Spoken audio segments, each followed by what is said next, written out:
Megastar Sharon Cuneta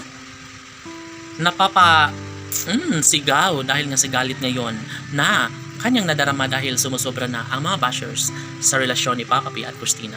Kahit ano pa ang mangyayari ay wala nang ibang mahihiling pa ang taong bayan. Basta tuluyang magwagi si Megastar Sharon Cuneta ay wala na umano silang masasabi pa at bukod kangi na ibigay lamang ni Casey Concepcion ang pagmamahalang tunay sa piling ni Piolo Pascual ay tsak naman magwawagi na ang nag-iisang Piolo Pascual at Casey Concepcion.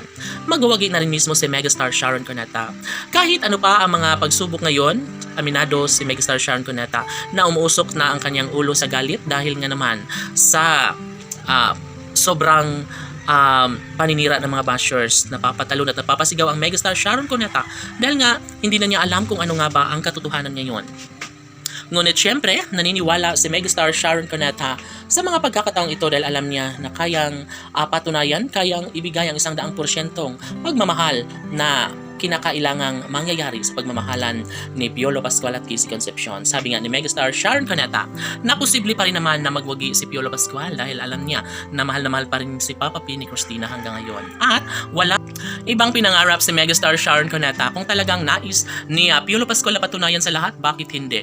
Bakit hindi na lang nila papatunayan para sa tunay na kaligayahan nararapat lamang na maisakatuparan dahil nariyan si Megastar Sharon Cuneta na nangangarap at laging sinasabi na hindi niya kayang tiisin ang relasyon ni Papa P at Christina, lalong-lalo na at hanggang ngayon ay hindi pa rin umano nagkaroon ng kasagutan ng lahat. Sinisiguro ni Megastar Sharon Cuneta na magbubunyi ang taong bayan sa puntong ito dahil nga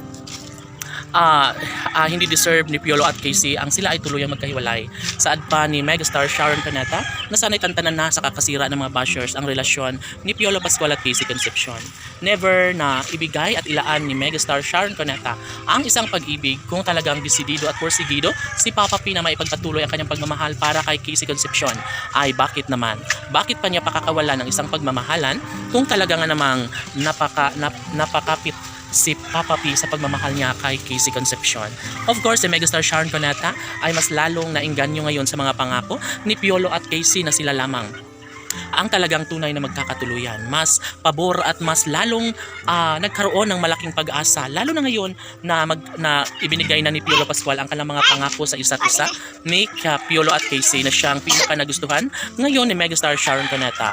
Tanong ng mga netizens, posible nga kaya na magiging matagumpay si Megastar Sharon Cuneta sa pagmamahala ni Casey Concepcion at Piolo Pascual? Maaari nga kaya na magbunga ang lahat ng mga pangarap ni Megastar Sharon Cuneta sa pagmamahalang tunay ni Papa P at Christina? KCPG Fanatics, laban!